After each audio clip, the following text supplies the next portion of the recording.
إن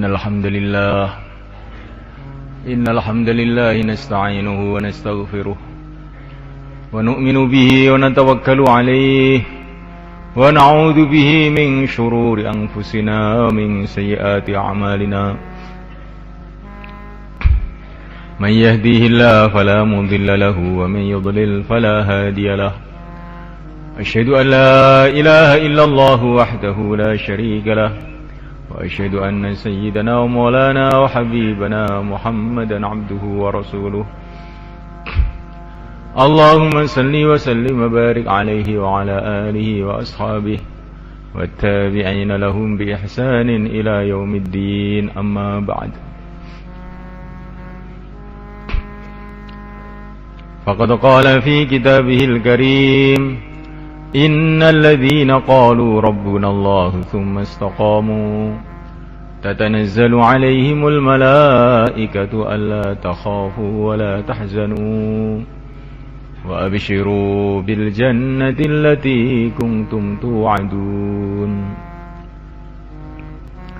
نحن أولياؤكم في الحياة الدنيا وفي الآخرة ولكم فيها ما تشتهي أنفسكم ولكم فيها ما تدعون نزلا من غفور رحيم ومن أحسن قولا ممن دعا إلى الله وعمل صالحا وقال إنني من المسلمين.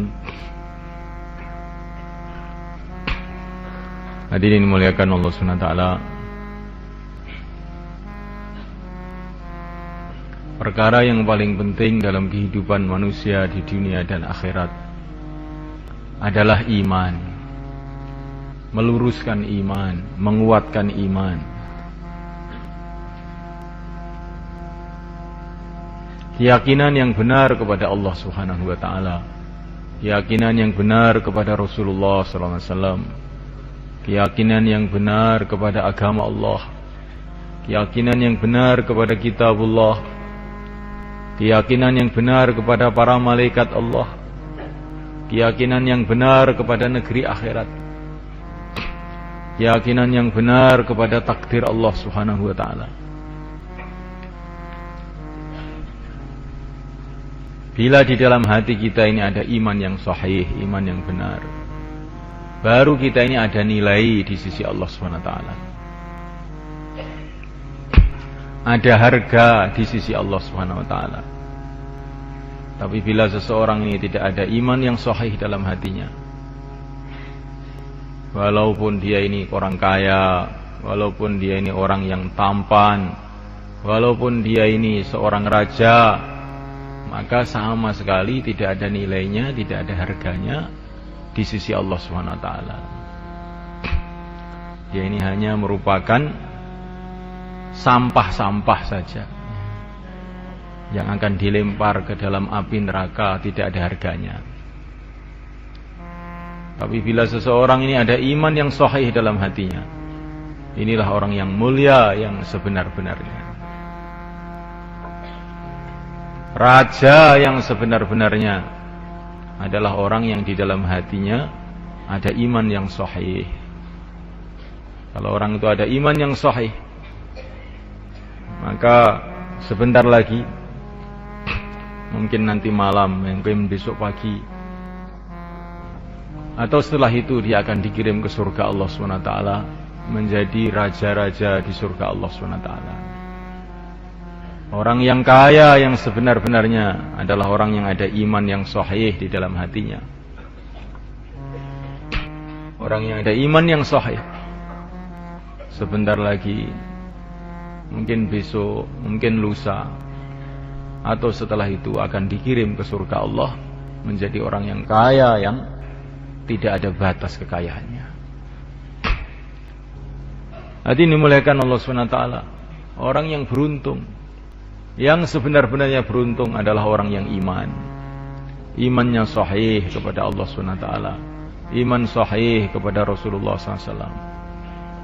Sebentar lagi dia akan dikirim ke surga, menghadap kepada Allah, dapat ridha Allah, berkumpul dengan para nabi, para rasul, para wali-wali Allah dalam kehidupan yang kekal abadi yang selama-lamanya.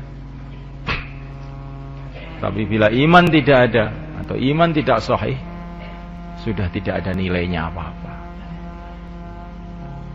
Memuliakan Allah Subhanahu wa taala, maka kita perlu lagi dan lagi mendengarkan pembicaraan masalah iman, berbicara masalah iman, usaha iman, mencari pengalaman iman.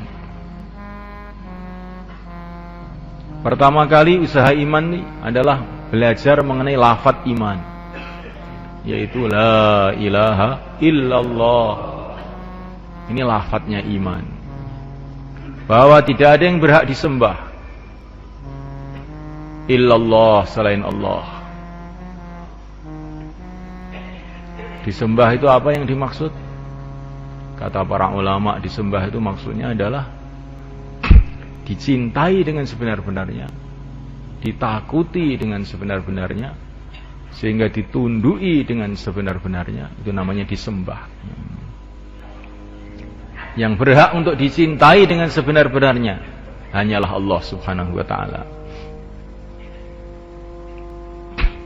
Yang berhak ditakuti dengan sebenar-benarnya hanyalah Allah Subhanahu wa taala. Yang berhak ditunduki dengan sebenar-benarnya hanyalah Allah Subhanahu wa taala. Yang berhak diharap hanya Allah Subhanahu wa taala.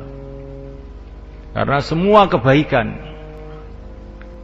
kebaikan yang ada di dunia, yang ada di akhirat, yang ada sekarang, yang akan datang, yang telah lalu, hanya Allah yang bisa mendatangkannya. Maka yang berhak untuk diharap, berhak untuk dicintai hanyalah Allah SWT. Kita ini baru melihat makhluk-makhluk Allah saja bisa tergila-gila. Ya. Melihat makhluk-makhluk Allah saja bisa tergila-gila. Makhluk-makhluk Allah yang ada di dunia ini, kita bisa tergila-gila, termenung-menung, ngelamun siang dan malam, gara-gara melihat makhluk-makhluk yang ada di dunia ini. Padahal malaikat Allah Ta'ala, semua keindahan-keindahan yang ada di dunia ini tidak ada apa-apanya dibanding keindahan yang ada di surga. Seluruh keindahan yang ada di surga itu tidak dilipatkan berjuta-juta kali, bermiliat-miliat kali, bertriliun-triliun kali, sampai tidak ada batasnya, tidak ada apa-apanya sama sekali dibandingkan dengan keindahan penciptanya Allah Subhanahu wa taala. Seumpama manusia ini kenal kepada Allah Subhanahu wa taala, maka tidak ada yang dicintai selain Allah. Maka ketika ahli surga melihat surga, lupa dengan dunia. Betul-betul mereka merasakan dunia ini betul-betul tidak ada nilainya sama sekali. Tapi ketika ahli surga tadi diizinkan untuk menghadap kepada Allah, mereka berteriak-teriak, ya Allah, ya Allah. Mereka lupa dengan surga semuanya, lupa dengan seluruh kenikmatan surga.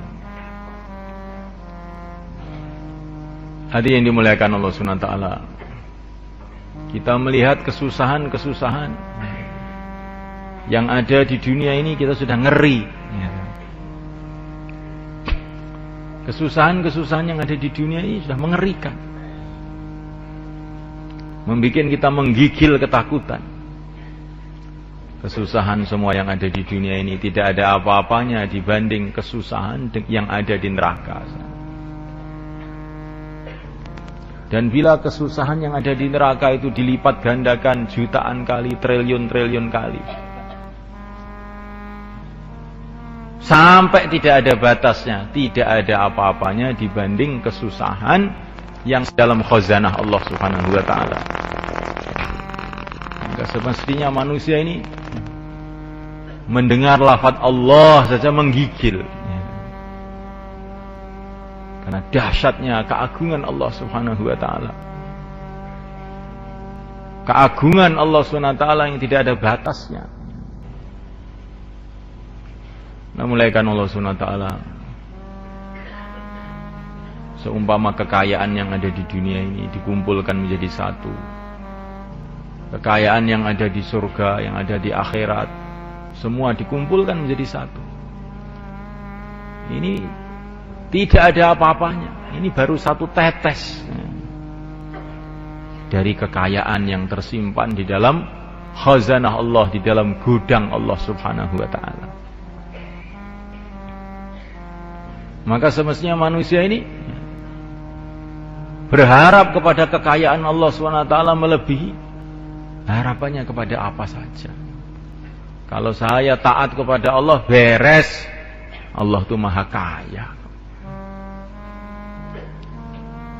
Kalau saya dicintai oleh Allah SWT, beres. Allah itu maha kaya. Nah, mulaikan Allah SWT, kalau orang itu dicintai oleh seorang raja, maka dia akan merasa dalam hatinya, beres saya sudah. Bagaimana pula kalau orang itu dicintai oleh pencipta seluruh raja? Pencipta seluruh raja.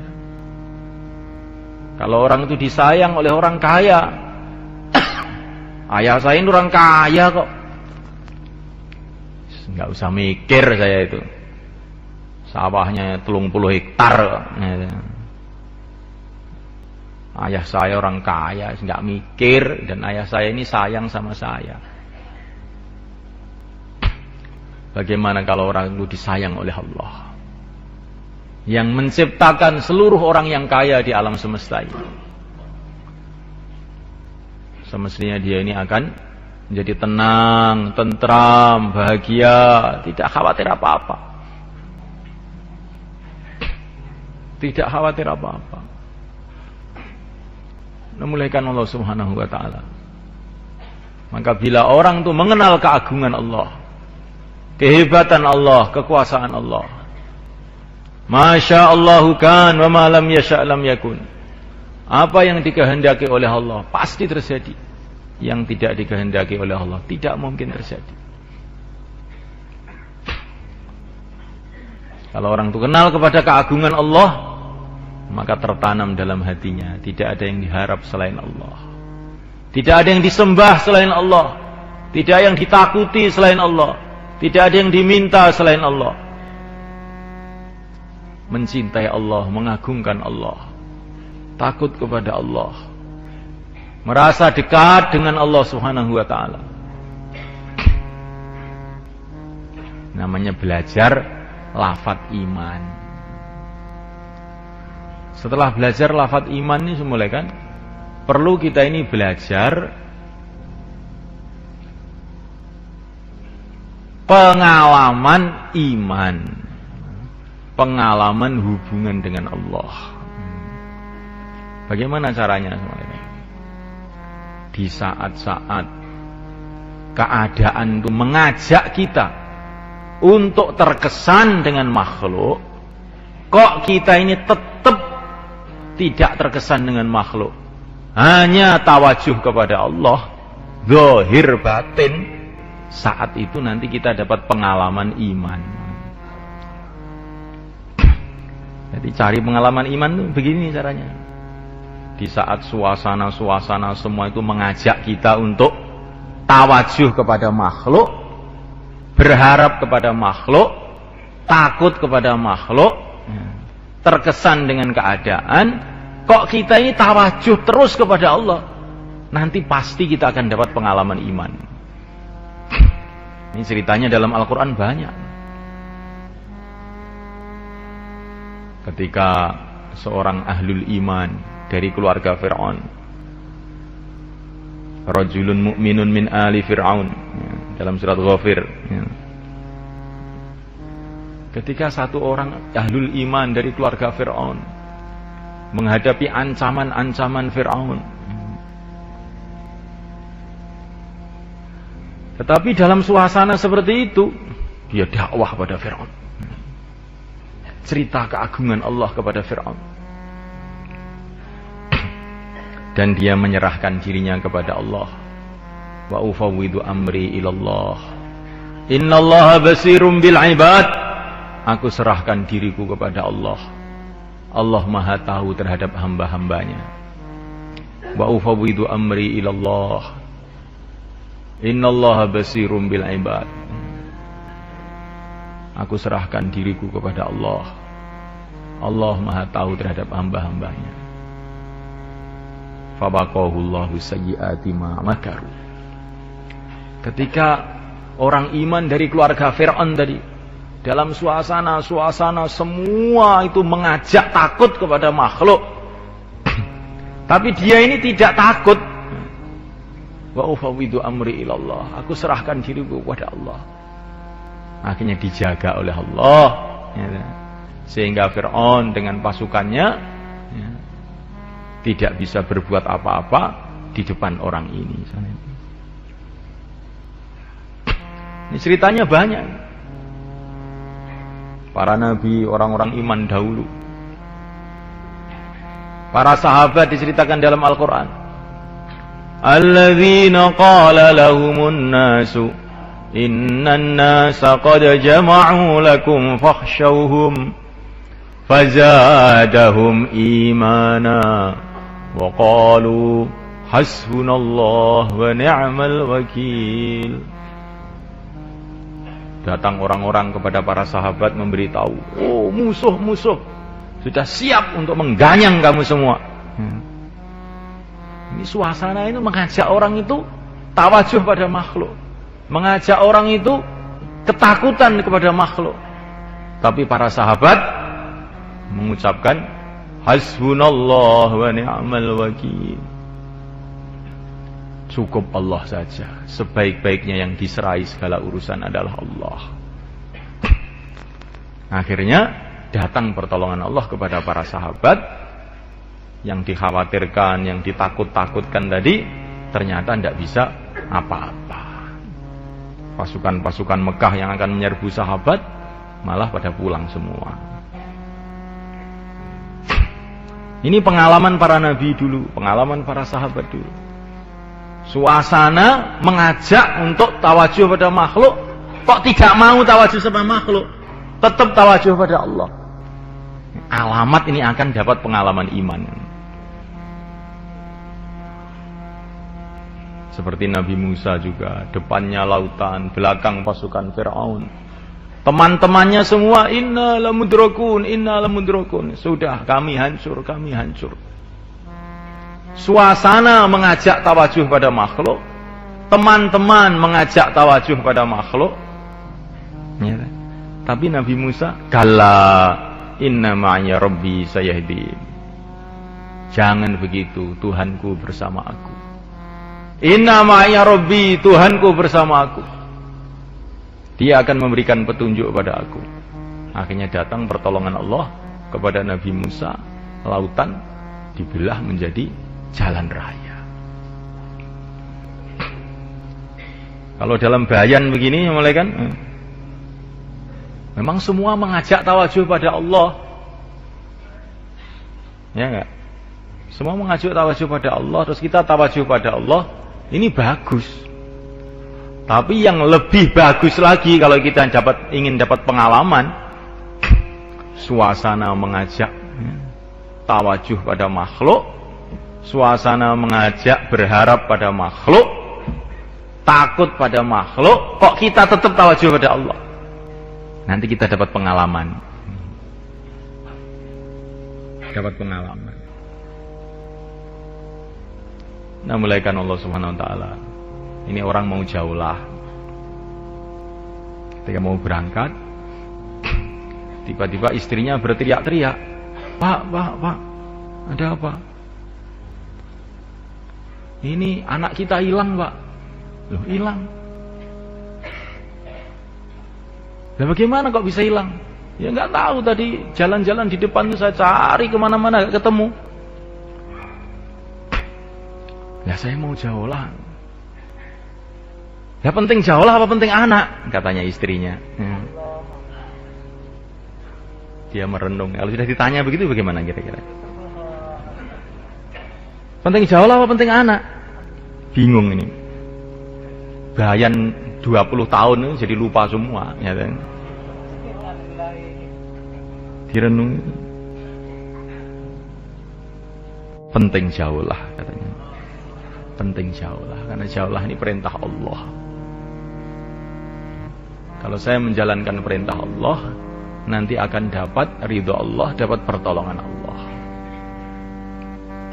Langsung jauhlah, jauhlah taskil, bentuk jamaah.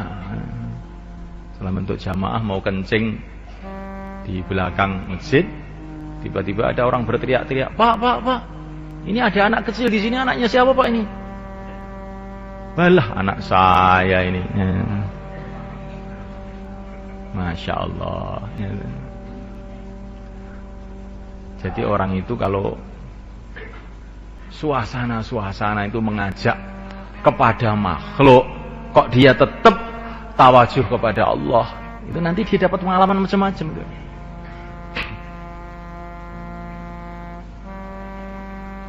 Kalau kita melihat Al-Quran, ceritanya serupa semua begitu.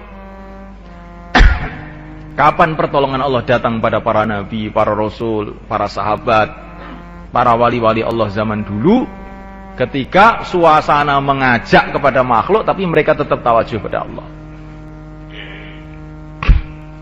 Termasuk Nabi Ibrahim alaihissalam. Tangannya ditali sama Namrud, kakinya ditali sama Namrud, dilemparkan dalam api. Semua suasana mengajak untuk tawajuh pada makhluk, tapi beliau tidak terkesan dengan suasana ini, tetap tawajuh pada Allah.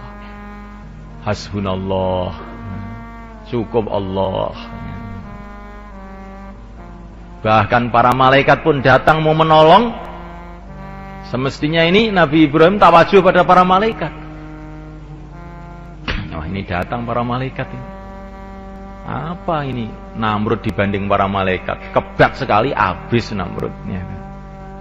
Tetapi anehnya itu Nabi Ibrahim juga tidak terkesan dengan para malaikat ini.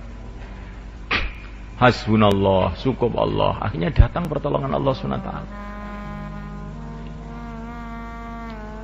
Nah, kita ini kalau sudah mengalami seperti ini, nanti dapat pengalaman. Tapi kalau baru dengar bayan, nulis bayan, dengar bayan, nulis bayan, menyampaikan bayan, itu baru belajar lafadznya iman namanya. Tapi kalau keluar di jalan Allah, dengan menghadapi macam-macam masalah, tetap tawajuh kepada Allah, nanti dapat pengalaman. Setiap orang pengalamannya nanti macam-macam, berbeda-beda. Pakai syarat itu saja, satu aja syaratnya. Pokoknya kalau ada ajaan kepada makhluk, hati tawajuh pada Allah. Makhluk nggak bisa, makhluk nggak bisa.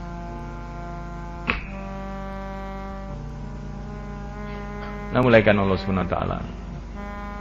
Nabi Yusuf alaihissalam digoda sama Zulaikha, wanita yang tercantik pada zaman itu. Pintu-pintu dikunci.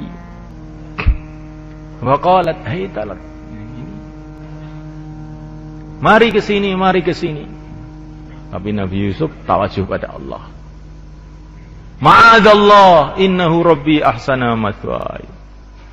Ma'adallah, aku berlindung kepada Allah. Langsung beliau lari. Tiba-tiba pintu-pintu yang terkunci tadi pada terbuka sendiri sebenarnya. Jadi orang itu kalau tawajuh pada Allah, terus walaupun suasana sudah mau kejungkir itu ya, ada aja jalan keluarnya. Ada aja jalan keluarnya.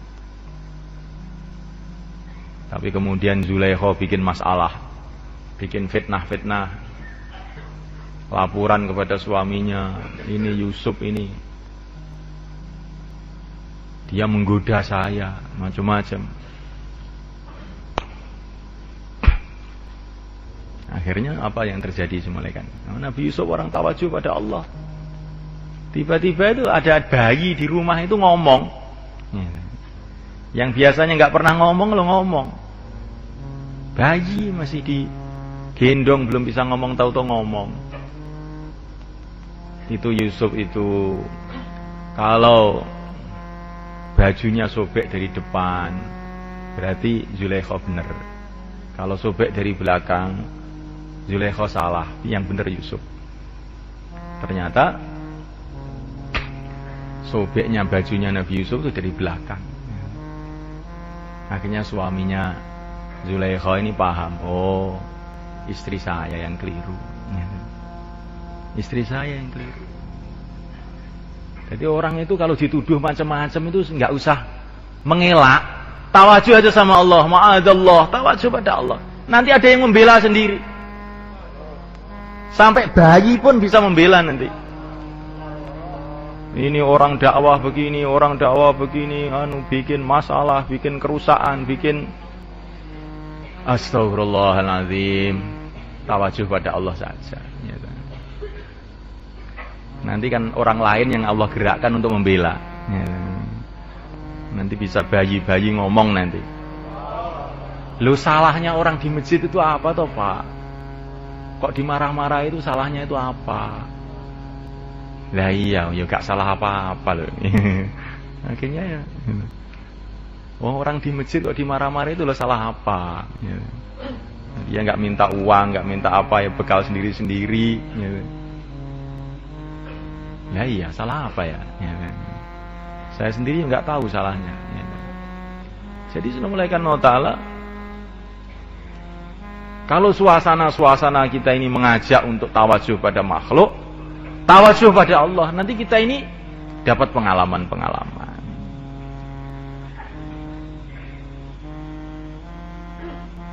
Jangan kalau ingin marah dilampiaskan marahnya, ingin membela diri dilampiaskan pembelaannya.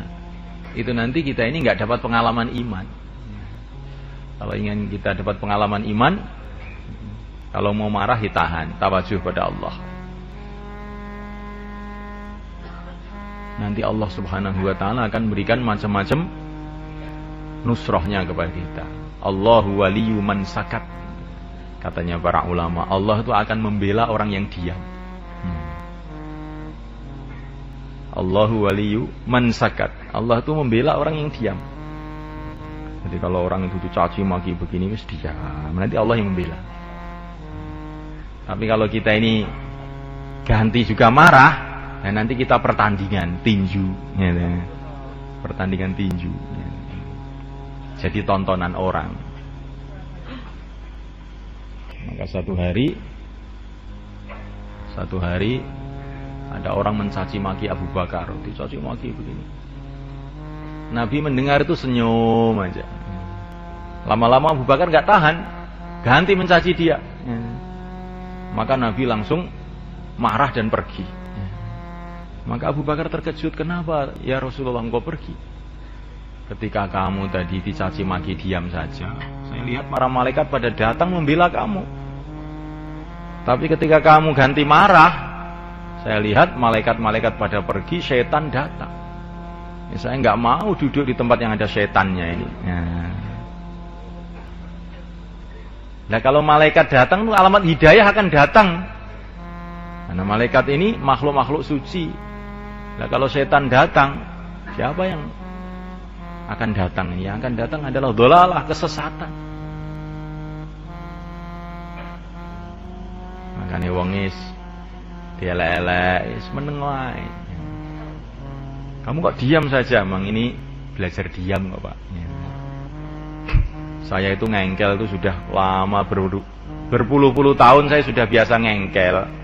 Saya ingin belajar diam sekarang ini. Allahu waliyyu man sakat. Allah akan membela orang yang diam. Jadi semuliakan Allah Subhanahu wa taala, ini namanya belajar pengalaman iman. Nah, orang itu kalau sudah dapat pengalaman mantep. Mantep. Tapi kalau belum dapat pengalaman, walaupun sudah pandai bayan, pandai mudzakarah, ya, tapi kalau belum pernah dapat pengalaman, nah ini nanti imannya itu masih meyar-meyor. Ya, maka para sahabat ini begitu belajar iman, lafadznya iman, la ilaha illallah. kemudian oleh Nabi diterjunkan dalam perjuangan, sehingga mereka dapat pengalaman macam-macam, diterjunkan dalam perjuangan. Akhirnya mereka menghadapi masalah sini, masalah sana. Oleh Nabi dikasih arahan, tawajuh pada Allah. Ya ayyuhalladzina amanu aminu, hai orang yang beriman, tawajuh pada Allah. Jangan terkesan dengan makhluk, tawajuh hati pada Allah. Akhirnya semulai kan para sahabat dapat macam-macam pengalaman sehingga imannya mantap. Bukan cerita pengalaman orang lain, pengalaman masing-masing dia sendiri. Berbeda dengan Bani Israel. Bani Israel itu melihat pengalaman orang lain, melihat pengalamannya Nabi Musa, melihat pengalamannya Nabi Harun. Tapi mereka sendiri ini karena tidak mau berjuang, nggak dapat pengalaman. Sehingga ketika ditinggal Nabi Musa 40 hari saja, sudah pada menyembah berhala. Ya kan? Pada menyembah berhala. Ditinggal 40 hari aja sudah pada menyembah berhala. Karena mereka ini nggak punya pengalaman masing-masing, itu nggak punya, karena nggak mau berkorban. Sehingga ketika dinasihati Nabi Harun, kamu jangan nyembah berhala, maka mereka mengatakan, kami akan terus menyembah berhala, kecuali kalau nanti Musa sudah datang. Kalau Nabi Musa sudah datang, ya saya salat lagi. Kalau Nabi Musa belum datang, ya saya tetap menyembah berhala. Karena yang mereka lihat itu mukjizat-mukjizat Nabi Musa, kehebatan-kehebatan Nabi Musa. Mereka sendiri nih karena tidak ada pengorbanan, tidak punya pengalaman iman sendiri. Ya seperti kadang-kadang kita sekarang ini, umpama Rasulullah masih ada gitu, apa 4 bulan siap mati sekarang juga saya. Tapi Rasulullah sudah nggak ada, Abu Bakar sudah tidak ada. Ya apa boleh buat ya. Karena apa ini? Kita ini baru dengar cerita pengalaman orang lain, kita sendiri belum punya pengalaman. Akhirnya nunggu-nunggu orang lain. Kalau Sunan Ampel datang itu ya saya dakwah ya. Sunan Ampel sudah mati, saya tidur saja ya. Karena kita ini pengalamannya itu pengalaman mendengar ceritanya Sunan Ampel, tapi kita sendiri nggak punya cerita, nggak pernah berjuang. Bagaimana ada cerita? Para wali-wali dulu, para sahabat-sahabat dulu punya cerita itu ketika mereka itu berjuang habis-habisan, tawajuh kepada Allah Subhanahu wa taala, akhirnya dapat pengalaman-pengalaman. Nah, kalau kita ini berjuang juga seperti mereka, maka kita ini nanti akan dapat pengalaman-pengalaman juga seperti mereka, sehingga iman kita meningkat. Insyaallah mereka. Terus istiqomah. Teman ada, teman nggak ada. Orang menerima, orang tidak menerima, keadaan sehat, keadaan sakit, keadaan berat, keadaan ringan, terus jalan dengan istiqomah dan dengan tertib. Apa-apa dimusyawarahkan, karena amalan dakwah ini tanpa musyawarah ini seperti sholat nggak wudu ya kan? Dakwah itu harus pakai musyawarah. Apa-apa dimusyawarahkan. Jangan pakai pikiran sendiri. Nah, mulaikan Allah Subhanahu wa taala. Maka ini penting kita sadari. Amal itu kalau amal istimai, amal bareng-bareng, itu harus musyawarah. Wa amruhum syura bainahum. Terus istiqomah dengan musyawarah, terus istiqomah. Nanti lama-lama dapat pengalaman sehingga iman kita naik. Nah, tandanya iman naik itu bagaimana? Tandanya itu mulai seneng dengan sholat. Bukan sholat, seneng dengan sholat. Punya keyakinan di dalam hati, dengan sholat saya selesai masalah. Nanti kalau saya sholat selesai masalah. Ini tandanya iman. Benar. Karena sholat ini menghadap kepada Allah, pencipta alam semesta, penguasa dunia akhirat. Saya ada masalah dengan ayah saya, Pak. Ayah kamu itu yang memegang hatinya Allah. Kamu sholat. Mertua juga begitu, Pak. Itu istri saya itu dipengaruhi mertua saya. Oh, begitu. Mertua kamu, istri kamu, hatinya di tangan Allah. Kamu sholat. Tapi kalau sholat, tawajuh kepada Allah. Jangan tawajuh sama mertua. Nanti karena ada masalah dengan mertua, mulai Allahu Akbar sudah mertua. Di dalam hatinya itu. Enggak merasa menghadap pada Allah, menghadap pada mertua. Akhirnya tidak ada nilainya sholatnya itu tadi.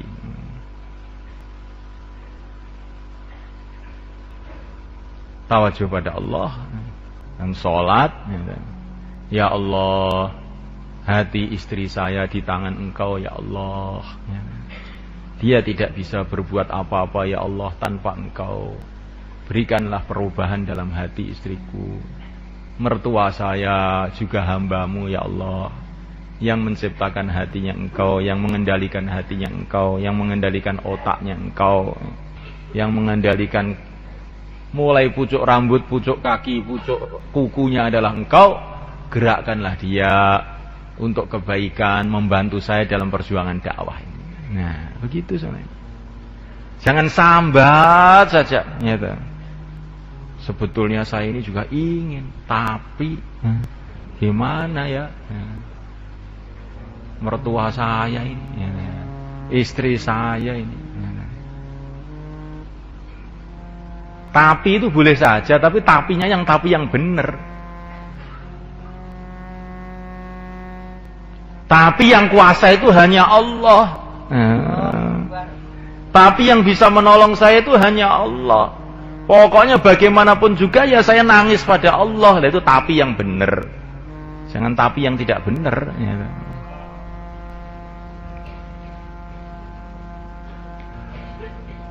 Nah, mulaikan Allah Subhanahu wa taala sholat untuk menyelesaikan masalah. Orang dikasih kesempatan menghadap pada Allah 5 kali, kok masih bingung saya banyak masalah. Lebih itu aja nih. Hamilu hawaijakum alal maktubat. Dalam satu riwayat hadis, bawalah hajat-hajat kamu itu di dalam sholat-sholat fardu. Wah, ini Allahu Akbar. Kesempatan menyelesaikan masalah saya ini. Nah, gitu loh. Ini kesempatan menyelesaikan masalah. Menghadap pencipta alam semesta, penguasa jagat raya. Selesai masalah ini.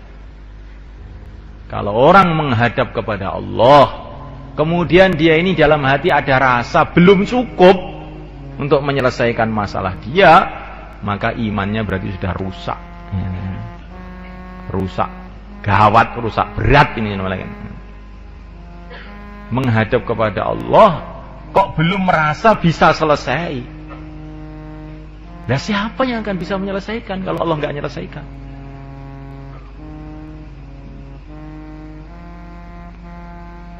Nah, mulaikan Allah SWT. Dan kalau orang itu imannya itu lurus, ada tandanya senang dengan ilmu.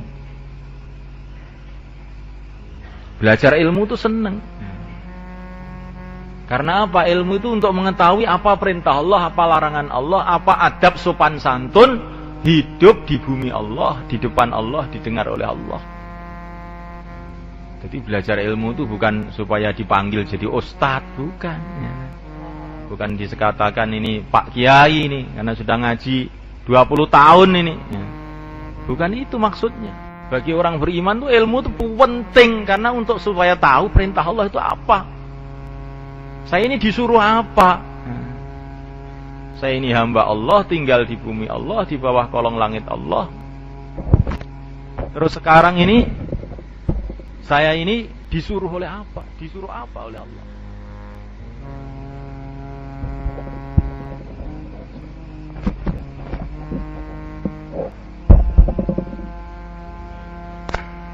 Ini pentingnya ilmu itu di situ tuh semulaikan. Jadi ilmu ini bukan untuk anak-anak kecil, bukan untuk santri saja. Ya. Untuk seluruh orang beriman ilmu itu penting. Ilmu itu penting. Baik ilmu masail maupun ilmu fadhail ya penting. Sekemampuannya kita harus ada semangat untuk mencari ilmu.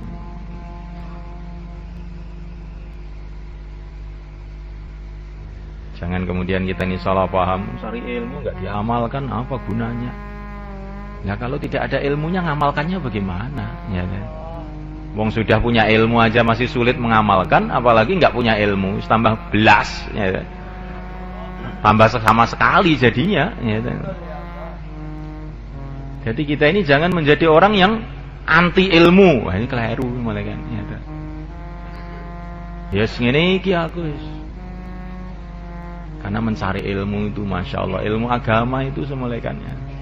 Baru mencari saja sudah dapat pahala. Tidak paham pun dapat pahala. Kan aneh ilmu agama itu. Baru berangkat saja malaikat-malaikat sudah menghormat kepada kita. Nah, malaikat Allah SWT. Maka taklim di rumah, taklim di masjid dikuatkan malaikat. Saya sudah hafal tuh fadilah amal, sudah hafal. Sehingga setiap taklim tidur. Ini bukan masalah hafal. Masalahnya itu kalau kamu berangkat itu loh, malaikat itu hormat kepada kamu. Padahal malaikat ini makhluk-makhluk suci yang sudah ibadah jutaan tahun, miliaran tahun itu loh sayang dengan kamu. Masya Allah, bagaimana ini? Kok kamu bisa tidur seperti itu? Ya. Masya Allah. Ya. Nah, mulaikan Allah Ta'ala.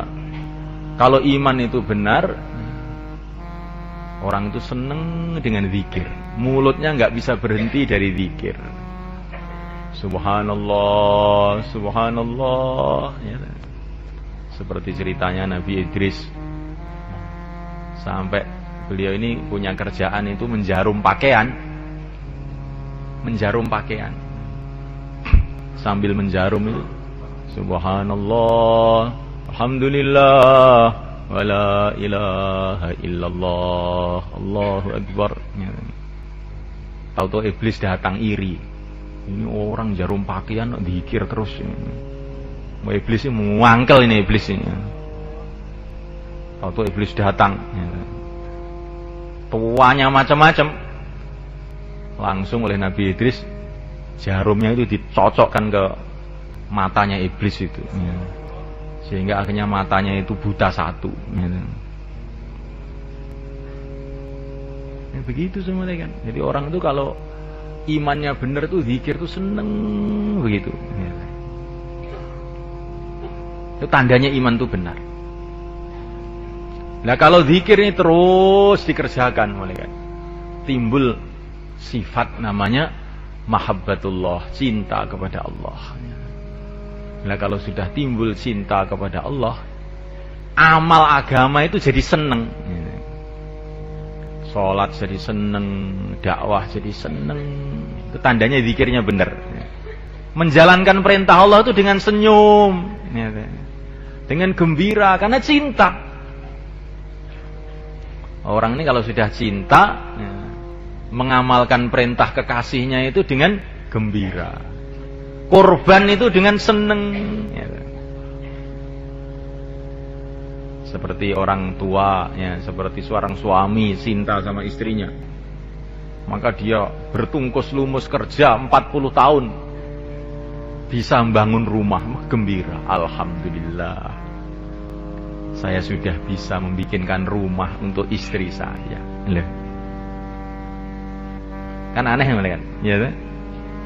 Jadi korban itu gembira, itu orang itu kalau cinta itu seperti itu. Korban itu gembira. Saya sudah bisa membelikan sepeda motor untuk anak saya. Loh. Padahal yang naik itu anaknya, tapi yang gembira itu malah ayahnya. Kan aneh itu. Ya, itu. Ini kalau orang sudah sayang sama anak seperti itu. Lah kalau orang sudah cinta sama Allah, Masya Allah, amal agama itu nikmat. Sampai enggak teringat pahalanya. Amal itu sendiri sudah dianggap satu kebahagiaan. Seperti Sayyidina Abu Bakar. Korban semua. Habis laporan sama Nabi, ya Rasulullah, yang bisa saya korbankan hanya ini, sudah habis. Nanti kalau ada lagi mau saya korbankan lagi. Nah, ini orang itu kalau cinta itu korban itu seneng. Alhamdulillah bisa korban. Tapi kalau belum ada mahabbatullah, kecintaan ini amal juga, tapi dengan melerut, ya, dengan cemberut, dengan berat. Nah, dulu para sahabat ini cintanya ini sudah luar biasa. Cintanya kepada Allah, cintanya kepada Rasul. Sehingga amal itu dengan gembira. Dalam medan pertempuran, ditusuk dadanya oleh orang kafir, tapi mereka berteriak, "Fustu wa rabbil Ka'bah." Beruntung aku demi Tuhannya Ka'bah. Karena saya sudah bisa korban. Karena sudah bisa korban, beruntung saya. Nah, ini para sahabat. Di korban itu seneng. Apa senengan kamu Abu Bakar? Senengan saya itu kalau saya bisa mengorbankan harta saya untuk Allah dan Rasulnya. Apalagi kalau bisa mengawinkan anak saya dengan Rasulullah. Jadi pokoknya apa yang bisa korban itu jadi gembira itu Abu Bakar. Semoga kita begitu juga, malaikat. Nah, kalau amal sudah cinta ini, malaikat, sholat satu malam nggak terasa, ya, orang sudah seneng. Ya. Seperti ceritanya Fudail ibnu Iyad, dia ini punya kekasih seorang wanita, malaikat. Maka dia ini malam-malam hujan-hujan pergi ke rumahnya kekasihnya itu. Tapi orang zaman dulu, malaikat, mau masuk rumah nggak berani. Ya, mau assalamualaikum juga nggak berani, dia cuma berdiri aja di halaman itu. Padahal hujan-hujan, nggak terasa sampai pagi. Ya. Cuman berdiri aja. Maju nggak berani, mundur sayang. Ya. Sudah berdiri aja. Maka ketika subuh, hayya 'alas shalah, sholatu khairum, terkejut ya. Loh, sudah subuh. Maka dia ini menangis, Masya Allah. Gara-gara cinta makhluk, saya berdiri semalam suntuk di sini nggak terasa. Seumpama ini untuk cinta kepada Allah kan jadi wali saya ini. Sudah mulai malam ini saya mau berdiri semalam untuk Allah. Ya. Akhirnya jadi wali. Ya. Akhirnya jadi wali, begitu. Jadi kalau kita ini terlanjur mencintai dunia, mencintai makhluk, maka kita ini coba merenung. Saya ini bisa mencangkul di sawah mulai pagi sampai sore. Masya Allah, malu saya sama Allah. Kalau besok saya mau jaulah mulai pagi sampai sore saya. Ya. Bagaimana jalan? Akhirnya kesalahannya malah jadi barokah, itu kayak begitu. Kayak Fudail ibnu Iyad tadi. Pertama kali cinta kepada makhluk, tapi tahu-tahu dibalik jadi cinta kepada Khalik. Ini diantara tanda-tanda zikir masuk dalam hati itu begitu. Amal seneng. Nah, mulaikan Allah Subhanahu wa taala. Dan orang itu kalau imannya benar, semulai kan akhlaknya mesti baik. Nggak bisa tidak. Dia 24 jam merasa dilihat oleh Allah, bagaimana akhlaknya nggak baik. Seperti santri itu, kalau nggak ada kiainya itu berteriak sana, berteriak sini, nyolot sana, nyolot sini, ya. Nanti kalau kiainya datang, duduk meneng, diam, ya, seperti wali, ya. Ya, zikir. Ya. Nah, kalau kiainya nggak ada lagi, mencolot lagi, ya. Coba semalekan. Lah seumpama orang ini semalekan merasa dilihat oleh Allah. Allah yang ngasih mata saya tentu maha melihat. Allah yang mengasih telinga saya tentu Allah maha mendengar. Itu diamalkan. Maka dia ini 24 jam akan beradab. Akhlaknya mesti baik. Nggak bisa ngomong seenaknya, itu nggak bisa. Berbuat seenaknya nggak bisa. Nah, mulaikan Allah SWT, kalau orang itu akhlaknya benar, mulaikan Allah Ta'ala, maka kalau orang itu imannya benar, maka amalannya semua ikhlas. Nggak ada pertimbangan-pertimbangan lain, itu nggak ada. Untuk apa amal? Untuk manusia. Sedangkan manusia tidak bisa menentukan nasib saya. Nasib saya di tangan Allah, maka amal saya hanya untuk Allah saja. Nah, mulaikan Allah SWT, kalau orang itu imannya benar, mulaikan, dia tidak bisa menahan diri dari dakwah. Seperti Sayyidina Abu Bakar. Sayyidina Abu Bakar itu dakwah terus mana? Akhirnya orang-orang Quraisy marah. Pokoknya kalau kamu masih terus dakwah, diusir dari Mekah kamu. Geger wes. Di Mekah itu geger. Kalau kamu mau amalkan agama kamu di rumah kamu, tapi jangan ngajak-ngajak orang. Katanya orang Quraisy toleransi. Orang Quraisy sudah kenal toleransi juga, ya kan? Toleransi itu madhabnya orang Quraisy sana, ya kan? Jahiliyah, zaman jahiliyah, ya kan? Abu Bakar, kalau kamu mau mengamalkan agama kamu, terserah. Tapi di rumah kamu, jangan mengaruhi orang. Kalau kamu masih mengaruhi orang, awas nanti. Gawat ini nanti. Abu Bakar pertama kali ngalah sebentar. Dia pulang ke rumah. Tapi pulang ke rumah nggak tahan, mulai kan beliau. Bagaimana orang-orang saya biarkan berbondong-bondong masuk neraka? Bagaimana orang saya biarkan tidak mengenal Allah yang menciptakan mereka, sehingga dia duduk di rumah itu nggak kuat. Tetapi mau keluar ini, wah nanti orang-orang marah semua. Akhirnya dia punya ide. Abu Bakar punya inspirasi, punya ide. Sudah, sekarang saya tak bangun musola di depan rumah. Akhirnya beliau bangun musola depan rumah. Beliau di situ baca Quran keras-keras. Akhirnya anak-anak orang Quraisy pada datang semua mendengarkan bacaan Quran beliau ini. Dengarkan, terkesan, seneng mereka. Wah, orang-orang Quraisy geger lagi. Nah, ini ternyata dakwah lagi ini Abu Bakar. Ya. Jadi senamulaikan Allah Ta'ala, orang itu kalau imannya benar nggak bisa kok diam tuh nggak bisa, nggak bisa. Namulaikan Allah Subhanahu Wa Ta'ala, kalau orang itu imannya benar, dalam hatinya ada keyakinan kepada Allah Subhanahu Wa Ta'ala. Allah melihat, Allah mendengar, kemudian melihat orang-orang tidak kenal kepada Allah, maka dia mesti tidak akan bisa membiarkan mereka. Mesti akan datang menasihati mereka. Namulaikan Allah Subhanahu Wa Ta'ala,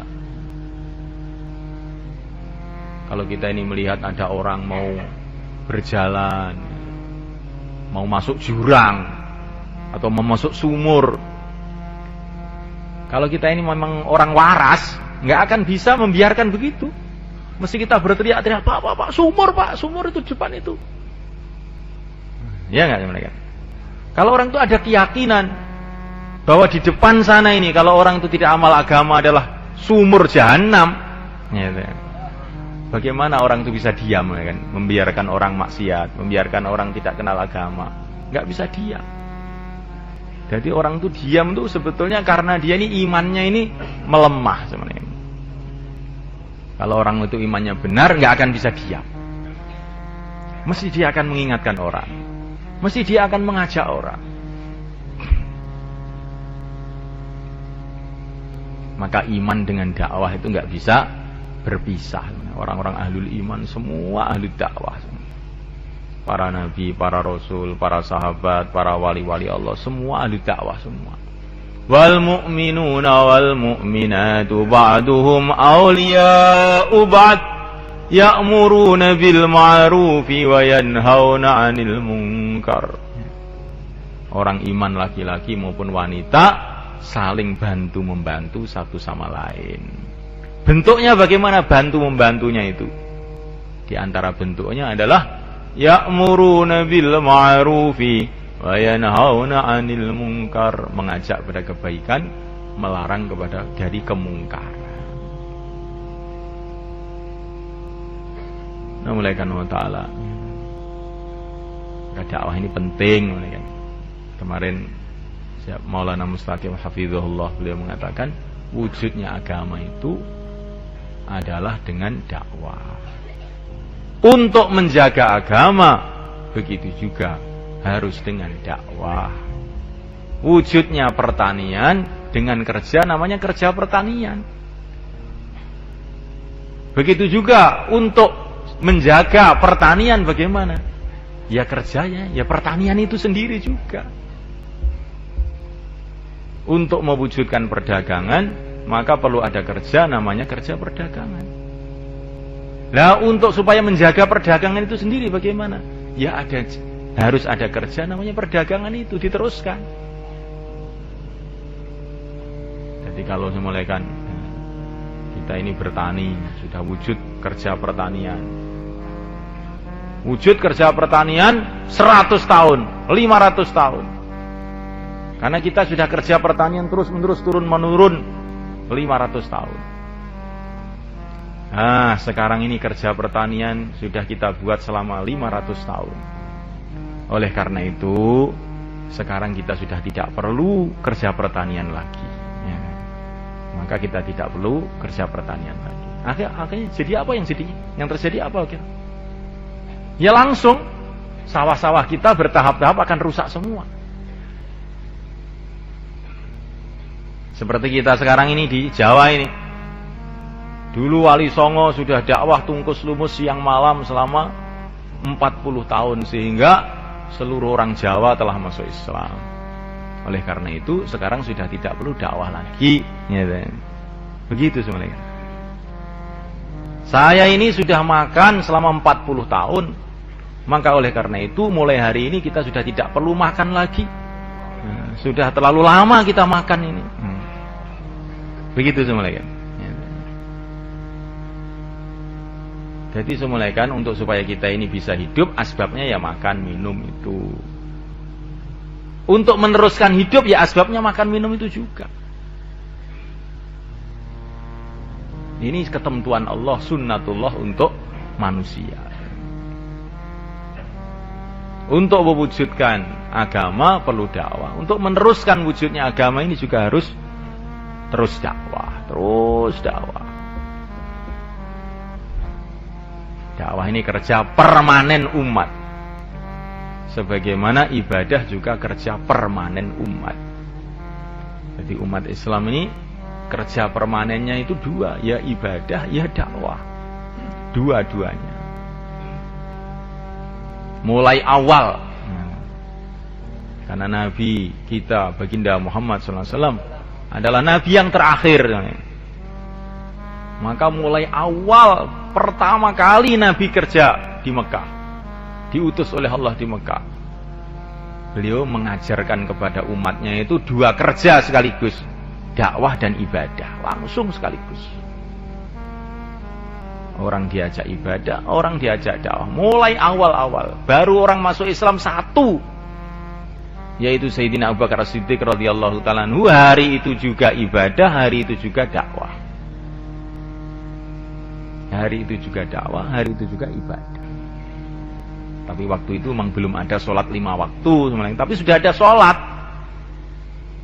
Sholat 5 waktu itu setelah Isra Mi'raj, ya.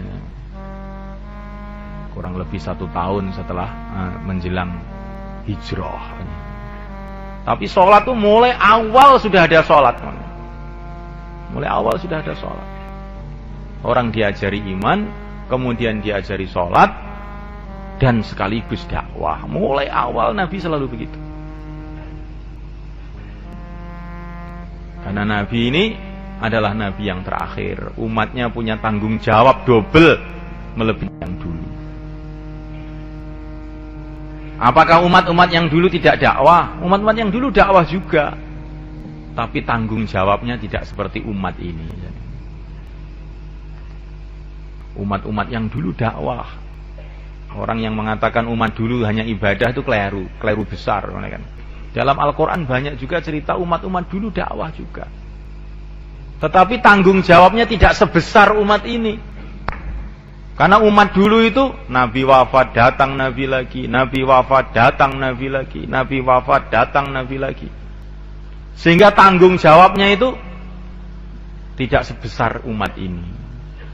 Kalau umat dulu itu umpamanya berpikir, alah saya tak istirahat dulu, nunggu Nabi datang, itu masih boleh itu, gitu.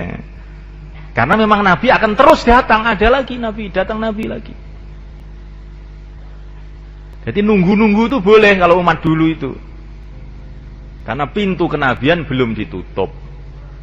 Tapi kalau umat ini, nunggu tidak boleh. Harus cash sekarang juga. Nah nunggu apa kamu? Nunggu Nabi lagi. Itu Nabi Tangerang itu nanti. Ya, Nabi palsu. Ya, jadi tidak akan ada Nabi lagi. Maka kita di dalam dakwah ini tidak boleh menunggu-nunggu. Berangkat cash sekarang juga. Insya Allah malaikat. Nah, apalagi ini menjelang Ramadan. Amalan-amalan dalam bulan Ramadan dilipat gandakan oleh Allah SWT. Ramadan bulan hidayah. Banyak sekali hidayah-hidayah besar datang dalam bulan Ramadan. Oleh karena itu semulaikan Allah Ta'ala, Ramadan ini kita jadikan bulan ibadah juga bulan dakwah. Begitu Nabi dulu menggunakan Ramadan. Ramadan untuk iktikaf, Masya Allah, jungkung ibadah. Tapi Ramadan juga untuk keluar jalan Allah, pergi ke Badar, Fathu Makkah. Bulan Ramadan juga seluruh orang Mekah masuk Islam dalam bulan Ramadan. Jadi Ramadan itu jangan ada pikiran poso ya, pokoknya karo keluarga ning omah menikmati bulan puasa. Nah, mulai kan Allah SWT menikmati bulan puasa itu dengan cara yang ditunjukkan oleh Rasulullah SAW. Ini namanya menikmati bulan puasa. Kalau puasa di rumah itu sudah biasa, ya. Tapi kalau puasa di jalan Allah itu baru luar biasa. Insyaallah malaikat. Nikmatnya nanti tambah lagi malaikat. Nikmatnya tambah lagi. Maka bulan Ramadan, bulan ibadah, bulan dakwah. Bulan memakmurkan masjid. Bulan silaturahim. Karena dalam bulan Ramadan ini hati-hati manusia dilunakkan oleh Allah. Kesiapan umat untuk menerima hidayah itu tambah besar dalam bulan Ramadan. Oleh karena itu kita gunakan bulan Ramadan itu untuk keluar di jalan Allah. Insyaallah malaikat. Maka yang niat 40 hari sekarang dinaikkan jadi 4 bulan. Silakan berdiri malaikat. Monggo. Nah, silakan malaikat. Yang mau keluar 4 bulan malaikat. 4 bulan. Langsung ke sana malaikat. Yang mau keluar 4 bulan 40 hari, nah, silakan ke sana. Selatan semua. Monggo Pak sibede medal Pak, sekawan dosa dinten, sekawan wulan, monggo jumeneng sedaya Ramadan nggih. Kathah rencang-rencang kita sing wingi Ramadan tesih teng mriki nggih. Sakniki pun dipanggil oleh Gusti Allah gitu. Kesempatannya 4 bulan, 40 hari. Nah, silakan mulaikan. Pelajar-pelajar SMP, SMA, STM, mahasiswa, ini juga ada perayaan menjelang Ramadan ini. Gunakan perayaannya itu untuk fisabilillah. Monggo Pak, 4 bulan, 40 hari, pinten dinten mawon nak, pinten dinten mawon monggo jumeneng. Sebulan, 10 hari. Monggo. Pinten-pinten mawon jumeneng idul saya Pak. Nggih. Jenengan pun ditunggu kalih Kanjeng Nabi teng mriku nggih. Ditunggu kalih para sahabat nggih. Sampean mandang akhirat, engko rak puwe nak ngamal niku nggih. Piye sawahku, piye omahku. Mabot yang ngene Pak nggih, nggih. Tapi piye akhiratku engko enteng, nggih. Nek wong iki muni piye akhiratku, ngamal enteng. Tapi wong mikir piye donyaku, lha engko dadi abot. Monggo jumeneng Pak, monggo. Pinten-dinten mawon pun, nggih. Wis paling sithik 10 dina lah nggih. Ben awal Ramadan iki ben imane niku dikencengi. Monggo.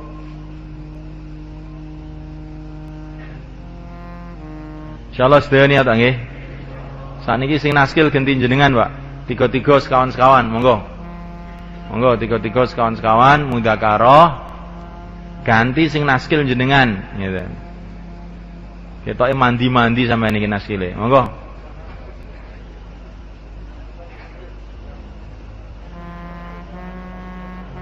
Napa sing kita mirengaken wau dibaleni malih, Pak. Monggo.